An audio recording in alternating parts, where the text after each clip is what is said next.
আসসালামু আলাইকুম। অনেকদিন পরে আপনাদের সাথে আজকে আমি শেয়ার করতে যাচ্ছি চিকেন বলের রেসিপি।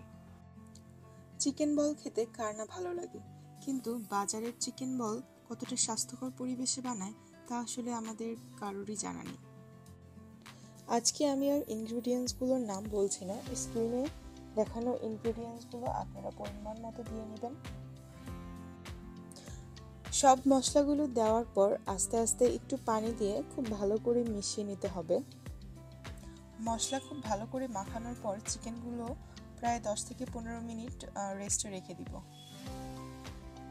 এরপর আমি চিকেনটাকে অফ ক্যামেরায় খুব ভালো করে ব্লেন্ড করে নিয়েছি। এবার একটা বাটিতে কিছু ঠান্ডা পানি নিয়ে নিব আর একটা পাতিলে কিছু পানি বয়েল করতে দিব।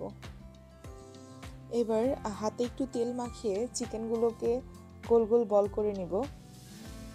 সবগুলো যখন বানানো হয়ে যাবে এরপর একটা একটা করে ফুটন্ত গরম পানিতে ছেড়ে দিব। 7-8 মিনিটের মতো সিদ্ধ করে চিকেন বলগুলোকে উঠিয়ে ঠান্ডা পানিতে ছেড়ে দিব। যারা সংরক্ষণ করতে চান এ পর্যায়ে চিকেন বলগুলোকে এয়ারটাইট বক্সে করে ডিপ ফ্রিজে রেখে দিতে পারেন। এয়ারটাইট বক্সে করে রাখলে এটা অনেকদিন পর্যন্ত ভালো থাকে।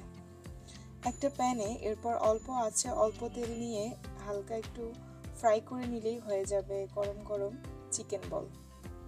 তারপর ঝটপট তৈরি হয়ে গেল চিকেন বল। আমাকে ইন্সপিরেশন দেওয়ার জন্য আমার চ্যানেলটি সাবস্ক্রাইব করে নিতে পারেন। ততদিনে আপনারা সবাই ভালো থাকবেন। আল্লাহ হাফেজ।